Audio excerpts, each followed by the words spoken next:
Because ఈ ఇంట్లో నాకు ఒక్కొక్కరు ఒక్కొక్కలాగా ఒక లవ్ ఇస్తున్నారు. Thank you. అది నేను ఇప్పుడు కూడా ఉంటుంది. నేను అది మెయిన్ మ్యాటర్ చెప్పక ముందు చిన్న నా గురించి చెప్తాను, బికాజ్ మీకు తెలియాలి కదా. సో తెలియాలని కాదు, నాకు ఎప్పుడు అవకాశం రాలేదు, చెప్పుకోవడానికి అవకాశం రాలేదు. సో నాదొక బ్యూటిఫుల్ ఫ్యామిలీ. అమ్మ, నాన్న, brother and Bobby in the sense wife, నా సిస్టర్ ఇన్ లా అండ్ చిన్న పాప. So beautiful family. సో నేను లైట్గా చిన్నగా చెప్పేస్తాను. సో చాలా బాగున్నాము 2017 వరకు. తర్వాత లైఫ్లో ఏదో జరగాలని ఆల్రెడీ డిసైడ్ అయి ఉంటుంది, మన తలరాత్లో ఏదో ఒకటి ఉంటుంది. సో మనం అది ఆబ్వియస్లీ తీసుకోవాలి. సో టెంపుల్కి వెళ్ళి వచ్చినప్పుడు సో లైఫ్లో ఎవరికి రాకూడదు అలాంటి సిచ్యుయేషన్ వచ్చింది. అది అందరూ యాక్సిడెంట్లో చనిపోయారు, నేను మాత్రమే బ్రతికాను. సో ఓకే, అది పక్కన పెట్టేస్తే, సో మా నాన్న అంటే నాకు చాలా ఇష్టం. అందరికి కూతురికి నార్మల్గానే నాన్న అంటే చాలా చాలా ఇష్టం ఉంటుందని తెలుసు. బట్ నేను కొంచెం ఏమంటారు స్పెషల్ అనమాట. సో నేను పుట్టినప్పుడేనే మా నాన్నకి రియల్ ఎస్టేట్ బిజినెస్ మా నాన్న. సో అప్పుడైనా కొత్త ప్రాజెక్ట్ దొరికింది. ఐ మీన్ ఒక పెద్ద ప్రాజెక్ట్, ఆ టైంకి పెద్ద ప్రాజెక్ట్. సో అందరూ నన్ను లైక్ ఏంటంటే లక్కీ లక్కీ లక్కీ అంటే ఇంట్లోనే ఒక లక్కీ గర్ల్ అనమాట. సో అప్పుడు అదొక రీజన్కి చాలా నన్ను మంచిగా చూసుకునేవారు. నాకు అసలు ఏమి తెలీదు. నేను ఇక్కడ గిన్నెలు కడుగుతుంటే అవన్నీ నాకు ఏమి అసలు డోంట్ నో ఎనీథింగ్. సో ఆ రోజు నాన్న అందరూ యాక్సిడెంట్ అయిన తర్వాత ఈవెన్ నేను కూడా హాస్పిటల్లోనే ఉన్నా. బికాజ్ ఇది డ్యామేజ్ అన్ని ఇలా అవుతుంది, ఇది డ్యామేజ్ అన్ని ఎవ్రీథింగ్ ఇస్ డ్యామేజ్. బట్ నా కాన్షియస్ వచ్చినప్పుడు కూడా నాకు తెలుస్తుంది ఎవ్రీబడీస్ ఆర్ రైట్, అంత చచ్చిపోయారు. బట్ నా నాన్న బ్రతుకున్నారని మాత్రమే తెలుసు. నాన్న లాస్ట్ ఒక ఊపిరి అనేది ఉంటుంది కదా, అది మాత్రమే లాస్ట్ ఉంది. సో నాకు అది వినిపిస్తుంది ఉన్నారని. సేమ్ టైం హాస్పిటల్ అందరూ ఉన్నప్పుడు ఆబ్వియస్లీ చచ్చిపోయిన తర్వాత ఎవరు కూడా అది లోపల పెట్టుకోరు, ఆ అరుపులు అవన్నీ ఉంటది. సో ఎక్కడో ఒక చోట నాకు అంత పెయిన్ అయినప్పుడు నాకు అమ్మ చచ్చిపోయారని తెలుసు, అన్న, బాబీ, పాప అందరూ చచ్చిపోయారని తెలుసు. బట్ నాన్న ఉన్నారా అనేది ఒకటే నాకు నా మైండ్ కాబట్టి చెప్పడానికి అవ్వట్లేదు. బికాజ్ అంతా నీ బాడీ మొత్తం డ్యామేజ్ అయింది. సో నాన్న నెక్స్ట్ డే 3 AM నాన్న ప్రాణం పోయింది. సో మా నాన్న సిస్టర్ అరుపులు కేశవ అనే అరుపులు నాకు వినిపించింది. సో ఆ అరుపులు అంతే. ఇది ఆల్సో నన్ను వదిలేసి వెళ్ళిపోయారు అనమాట. ఓకే, ఏదో గుర్తు. సో అదొకటి నాకు గుర్తుంది. అది అయిన తర్వాత I went coma 32 days. And ఆ 32 days హాస్పిటల్. ఆ 32 daysలో ఏమైందో నాకు తెలీదు. మ్యాంగ్లూర్ తీసుకుని వెళ్ళారు. సో 32 days అయిన తర్వాత నేను లేచిన తర్వాత నాకు చూసేసరికి ఆ ఒక 1 hour 2 hours నేను కోమాలనే నుంచి బయటకు వచ్చాను కదా. ఆ 1 hour 2 hours మనకి ఏమి గుర్తుండదు. ఇంకా మనం ఆ జోన్లోనే ఉంటాం, ఫ్యామిలీ అందరూ ఉన్నారు అని ఆ జోన్లోనే ఉంటారు. బట్ రియలైజ్ అవుతుంది కదా, ఎస్ నేను ఇక్కడ ఉన్నాను. సో అంకల్ ఆంటీ వాళ్ళందరూ అటు ఉన్నారు. My eyes are searching, where is my family, where is my anna, where is my amma, anna, Bobby, పాప. బట్ ఆ రియలైజ్ అయింది, వాళ్ళు లేరు ఈ ప్రపంచంలో. నెక్స్ట్ నాకు చూడడానికి వాళ్ళు లేరు, నన్ను ఓదరించడానికి వాళ్ళు లేరు అన్నప్పుడు ఆ సిచ్యువేషన్ ఉంది కదా. ఏ అమ్మాయికి ఏ ఎనిమి కూడా రాకూడదు. బికాజ్ గట్టిగా అరవడానికి కావట్లేదు, ఏడవాలి నా వల్ల కాదు. అందరూ చిక్కప్ప అంకల్ లాంటి వాళ్ళందరూ వేరేలాగా కనిపిస్తున్నారు నాకు. ఎవరు వచ్చి నాకు కాన్షియస్ వచ్చింది, ఓకే అట్లీస్ట్ లాస్ట్ బిడ్డ బ్రతికింది అని నన్ను వచ్చి హ్యాపీగా తీసుకోవడం కూడా ఎక్కలేదు. అక్కడ అంత మంచిగా ఉన్న ఫ్యామిలీ మెంబర్స్, పేరెంట్స్ అందరూ ఉన్నప్పుడు అందరూ ఉన్న వాళ్ళు ఆ టైంలో ఎవరు లేరు. ఓకే దాన్ని ఏడాలి అని అనిపిస్తుంది కానీ బట్ ఐ కాంట్. అండ్ ఒక 6-7 months అలాగే గడిపి సో ఇవన్నీ కొంచెం సెట్ అయిన తర్వాత ఐ లిటరల్లీ మనకు ఒకటి ఇది ఇస్తారు కదా ఇలా వెళ్ళడానికి లెగ్ ప్రాబ్లం ఉన్నట్టు, అది కూడా అవ్వట్లేదు. బికాజ్ అది కూడా లేచి ఇలా పెట్టడం వల్ల ఇలా ఇలా అనుకుని ఇంటి నుంచి బయటకు వెళ్ళి నాకు ఎంత లోపల ఏడుకుంటుందో అంత అరిచి ఏడ్చి మా నాన్న వాళ్ళందరికీ తిట్టాను ఆ రోజు. ఎందుకు పుట్టారు, ఎందుకు నన్ను వదిలేసి వెళ్ళిపోయారు, ఎందుకు అంత లవ్ ఇచ్చారు అని. సో అది అయిన తర్వాత ఎలా వన్ డే ఐ డిసైడెడ్ నా వల్ల కాదు అక్కడ ఆ టార్చర్, ఆ లవ్ లేదు, ఆ ఫ్యామిలీ అవన్నీ ఏం లేదు. అది అనవే బెంగళూరుకి వచ్చేసా. ఏం బట్టలు వేసుకున్నాను, నేను చైన్ అండ్ ఇది ఒకటి అంతే. సో వచ్చేసాను, నువ్వు డాక్యుమెంట్స్ అవి ఏమీ లేవు.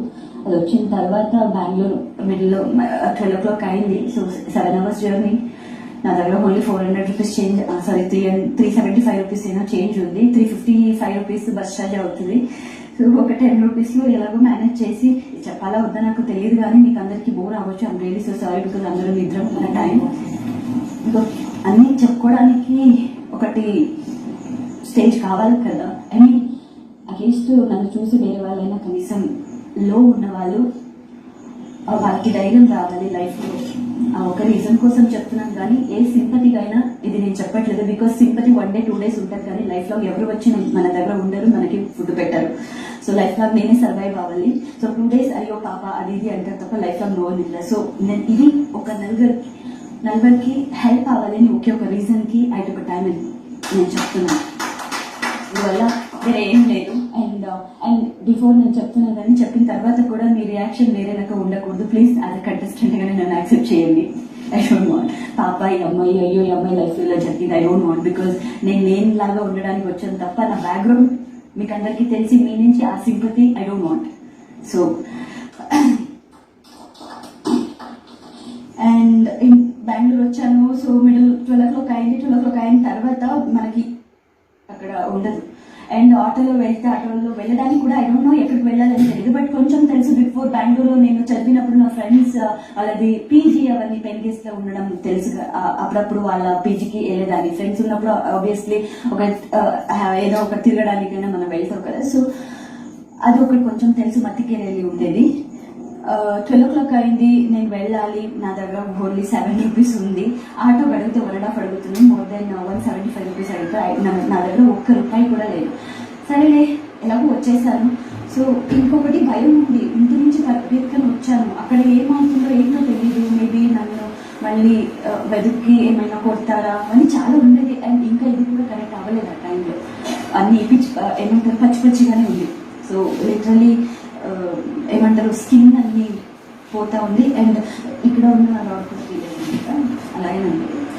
సో 12 o'clock ఏమీ లేదు. సరే కూర్చున్నాం. ఇంకా పొద్దున్న ఒక 4 o'clock బస్ స్టార్ట్ అవుతుంది అన్న టైంకి. సో ఓకే మిగిలిన వెయిటింగ్.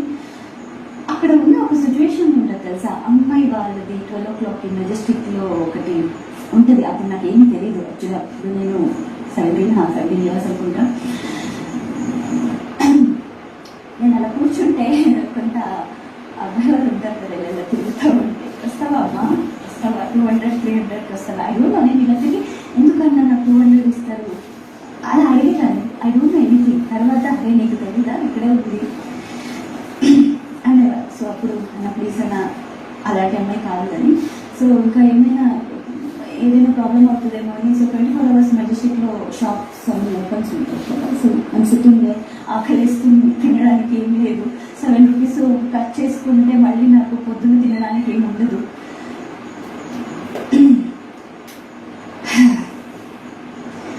కుక్క వేసిన బ్రెడ్ తిన్నా. ఆకలిస్తుంది. లిటరలీ తినాల్సి వచ్చింది కానీ ఓకే ఎలాగో పొద్దున్న వరకు గడిపి మళ్ళీ ఎలాగో ఆ పీజీకి వెళ్ళి వాళ్ళతో ఏదైతే చేసి చైన్ వాళ్ళకి ఐ మీన్ ఫైనాన్స్ అసలు అది ఇచ్చి ఎంత డబ్బులు తీసుకోవాలని కూడా నాకు తెలియవచ్చు. ఎక్కడో ఇది ఎంత ఇస్తారు. లిటరలీ 500 రూపీస్ నా చైన్కి వేసుకున్న చైన్కి తెలియదు. ఏం ప్రూఫ్ లేదు. ఆబ్వియస్లీ ప్రూఫ్ అడుగుతారు కదా. ఇప్పుడు బంగారం పెట్టినప్పుడు పెట్టినప్పుడు ప్రూఫ్ అడుగుతారు. ఏ ప్రూఫ్ అండి కానీ నా దగ్గర ఏమి లేవు. అప్పుడు ఏమి నేను వేసుకున్న బట్టలు తప్ప. So 500 rupees. అందులోనే రూమ్మేట్కి ఒక 200 ఇచ్చి ఇంకో మిగతా 300 రూపీస్లో 100 రూపీస్ చేసి తర్వాత అక్కడ రోడ్ సైడ్లో 30-40 రూపీస్కి టాప్స్ అనేవి దొరుకుతాయి. అన్ని ఒక 4-5 టాప్స్లో ఏం కలర్, రెడ్ కలర్ ఉండేవి తీసుకునేదాన్ని, గ్రీన్ అండ్ రెడ్, ఒక లెగ్గింగ్. ఎందుకంటే అన్ని టాప్స్ మ్యాచ్ అవుతుంది కదా, సో ఎలాగైనా మేనేజ్ చేయొచ్చు అని. నో ఫిట్టింగ్, ఇప్పుడు ఫిట్టింగ్ లేకుండా ఇంత షార్ట్ వేసుకొని స్టైల్ చేస్తున్నాం, అప్పుడు అవన్నీ ఏం లేదు. ఫిట్టింగ్ లేకుండా మనం వేసుకోవాలి, అయ్యో ఇది లేదు బట్ ఆ టైంలో అది లేదు. సో ఎలాగో వాళ్ళ ఫ్రెండ్స్లో అని ఏదేదో చేసుకుని ఒక కంపెనీలో జాబ్ కానీ వెళ్తే, తెలుగు వాళ్ళకి జాబ్ కానీ వెళ్తే అక్కడ కూడా అంత ఎప్పుడు అడుగుతారు, ఏం ఇస్తాను రేపు ఇస్తాను ఎల్లుండి ఇస్తాను. సో అలాగే ఒక 6 months అలాగే గడిపి అదే ఒక కంపెనీలోనే టెలికాలర్గా పనిచేసి, తర్వాత హెచ్ఆర్ జూనియర్గా అదే కంపెనీలోనే ఎలాగో మేనేజ్ చేసుకున్నాం. సో ఆ మేనేజ్ చేస్తూనే నా లైఫ్కి మళ్ళీ నేను బ్రతకాలి, నాకు ఒక లైఫ్ ఉంది అని నాకు ఒక కాన్ఫిడెంట్ ఇచ్చింది నా తను పాప. I adopted one baby. 1 month నేను తీసుకున్నప్పుడు ఒక ఇన్స్టిట్యూషన్లో పాప దొరికింది. డిస్కషన్ జరుగుతుంది, అప్పుడు కొంచెం అక్కడ వెళ్ళి మాట్లాడి అవన్నీ చేసి తీసుకుందామని అవన్నీ మాట్లాడా. బట్ ఇంటిలో వచ్చి పెట్టుకోవడానికి నా వల్ల కాదు, బికాజ్ నా తినడానికి లేదు, అండ్ నేను వన్ టైంలో అక్కడ ఉంటాను. చిన్నపిల్ల అంటే ఆబ్వియస్లీ చూసుకోవడానికి ఎవరైనా కావాలి కదా. సో నేను ఏం చూసుకోవాలి అంటే మీకు చిన్న లైన్లోనే చెప్తున్నాను, బికాజ్ అక్కడ చాలా ఉన్నాయి ప్రాసెస్. ఇప్పుడు అవన్నీ చెప్తూ కూర్చుంటే ఎవరు పడకూడదు. సో షార్ట్ లెక్కలు చెప్తున్నాను. సో తీసుకొని ఆ ఇన్స్టిట్యూషన్లోనే వాళ్ళ దగ్గర మాట్లాడి, అండ్ నార్మల్ అక్కడ తహసీల్దార్ వాళ్ళతో మాట్లాడి తీసుకున్నాను. అండ్ అక్కడనే ఒక రూమ్ లెక్క తీసుకుని ఒక ఆంటీని పెట్టి అక్కడ చూసుకోవడానికి. సో ఎవ్రీ మంత్ ఏమేమి కావాలో అక్కడ రెంట్ కానీ అవన్నీ నేను చూసుకున్నాను. సో ఆ పాప వచ్చిన తర్వాత నా లైఫ్లో నా బ్రతకాలి, నాకేదో అని నాకు కొత్త లైఫ్ ఉంది అనే హ్యాపీనెస్ నాకు ఇచ్చింది నా పాప.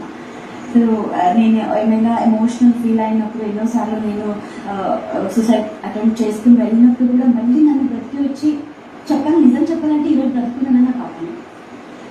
అన్నీ బాగుంది, ఏదో ఒకటి జరగాలి కదా లైఫ్లో. అన్నీ బాగుంటే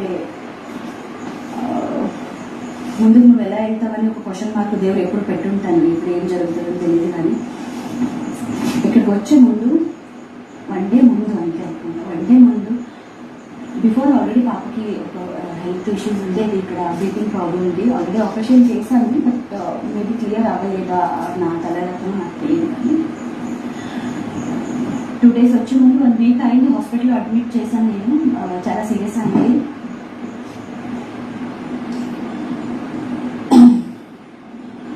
అక్కడ వెళ్ళి హాస్పిటల్లో ఏ బిగ్ బాస్ ఆఫర్ వచ్చింది తెలీదు, అక్కడికి వెళ్ళాలి ఇక్కడికి వెళ్ళాలి, ఏం తీసుకోవాలని తెలియట్లేదు, ఇక్కడికి ఇవన్నీ కావాలి, బట్టల్స్ కావాలి. అక్కడ బెంగళూరు తిరిగి హాస్పిటల్లో ఐసీయూ ఉన్న అమౌంట్ అన్నీ పోయింది. అక్కడ ఎవరైనా నేను హైదరాబాద్లో ఉన్నానంటే అక్కడ ఎవరైనా చూసుకోవడానికి ఉండాలి, వాళ్ళ దగ్గర అమౌంట్ పెట్టాలి. బికాజ్ ఫోన్పే కానీ గూగుల్ పే కానీ ఒక లిమిట్ అని ఉంటుంది. సో పంపించడానికి అవ్వదు, వేరే వాళ్ళని అడగడానికి అవ్వదు. సో అవన్నీ ఏదో ఒకటి అడ్జస్ట్ చేసా. రేపు నేను ఆయన క్వారంటైన్లో వెళ్ళాలంటే ఈరోజు నాకు కాల్ వచ్చింది, నా పాప లేదు అని.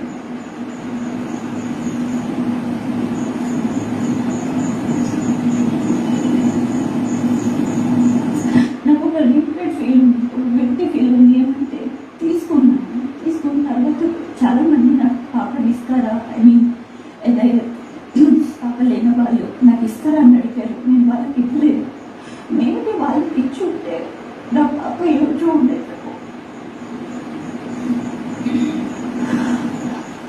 లాస్ట్ మూమెంట్లో కూడా నేను పాప దగ్గర ఉండలేకపోయాను. అక్కడే అది అంటారు కదా, తీసుకోవడం పెద్ద విషయం కాదు, అది చూసుకోవడం అది చాలా పెద్ద విషయం. ఇప్పుడు వరకు నేను లాస్ట్ మూమెంట్ వరకు నాకు ఒక రిగ్రెట్ నాకు ఉంటుంది, నా తప్ప నుంచి ఏమో అయినా. బికాజ్ నేను వేరే వాళ్ళకి ఇచ్చుంటే మేబీ వాళ్ళు ఎక్కువ అమౌంట్ పెట్టి మేబీ ఆ టైంలో వేరే కొత్త పెద్ద డాక్టర్ని చూపించి ఆ పాప బ్రతకలేదు 3.5 years. ఒకటే నాకు వాళ్ళ లైఫ్లో ఎవరు లేదు, అదొకటి ఉంది అని చెప్పుకోవడానికి అదొకటి అప్పుడు అది కూడా లేదు. అండ్ లాస్ట్ మూమెంట్లో నాకు ఆ పెయిన్ ఏడవాలి అర్థాలు అది కూడా నా వల్ల కావట్లేదు. ఫటాఫట్ ఫ్లైట్ వచ్చేసుకొని బెంగళూరు వెళ్ళి బెంగళూరు నుంచి తీసుకుని వచ్చి అవన్నీ చేసేసి క్వారంటైన్ వచ్చి ఎవరికి వాళ్ళకి వాళ్ళ పని చాలా ముఖ్యం అవుతుంది. ఎప్పుడు కూడా మన పర్సనల్ ప్రాబ్లం ఎవరైనా అడగరు. అండ్ నా లైఫ్ ఇంకా ముందుకు వెళ్ళాలి కదా, what ever I have to take quality ఉంది కదా. మేబీ మా పాప టైం అంతే ఉండిందేమో, మూవ్ అని అవ్వాలి నా లైఫ్ కూడా.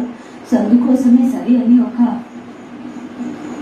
ధైర్యం తీసుకొని వెళ్ళి అవన్నీ చేసేసి మళ్ళీ హైదరాబాద్కి వచ్చి నేను మళ్ళీ క్వారంటైన్లో ఈ గ్యాప్లో నెక్స్ట్ నా లైఫ్ మీద ఒక పాప రావచ్చు, నా పెళ్ళి అయ్యి ఏదో ఇంకొకటి అంటే అదే వాళ్ళు కూడా నాకు వచ్చేసారు. యాక్సిడెంట్ అప్పుడు నాకు ఇక్కడ తల్లి, సో తీసేసాను అనమాట. నాకు ఇంకెప్పుడు రావాలి పాప. బట్ ఏం లేదు కానీ మళ్ళీ నేను వెళ్ళిన తర్వాత మళ్ళీ ఇంకొక పాపని అడాప్ట్ చేసుకుంటాను. అదొకటే నా లైఫ్లో రిగ్రెట్ ఫీల్. అండ్ మొన్న ఈ బేబీని ఇచ్చినప్పుడు కూడా ఫస్ట్ నా మైండ్కి వెళ్ళిందే ఓకే, నాకు తెలుసు ఒక 2 days ఉంటుంది తర్వాత మళ్ళీ తీసుకుంటారు, ఇది టాస్క్ లాగానే తీసుకోవాలి. బట్ నేను ఫస్ట్ తను నా పాప పెట్టాను, తను అని పెట్టాను. కొంచెం కనెక్ట్ అయింది. మేబీ నా ఫ్యూచర్లో మళ్ళీ ఇంకొక పాపని తీసుకున్న తర్వాత లైఫ్ ఇంకా బాగుంటుందేమో. బట్ బాగున్నాను, ఇప్పుడు కూడా హ్యాపీగానే ఉన్నాను. బికాజ్ ఇంతమంది లవ్ బయట ఫ్యాన్స్ వాళ్ళ లవ్ అందరికీ దొరకదు, ప్రిషియస్ అది నాకు ఎప్పుడు ఉంటుంది. నేను ఎప్పుడూ హ్యాపీగానే ఉంటాను. అండ్ అందరూ కూడా నా స్టోరీకి మీరు ఎవరు కూడా బాగా ఫీల్ అయ్యి ఆ ఫీల్ వచ్చి నా దగ్గర ప్లీజ్ అలా మాట్లాడకండి. ఇప్పుడు వరకు ఎలా ఉన్నారు ప్లీజ్ అలాగే నన్ను తీసుకోండి. And thank you so much ఇప్పుడు వరకు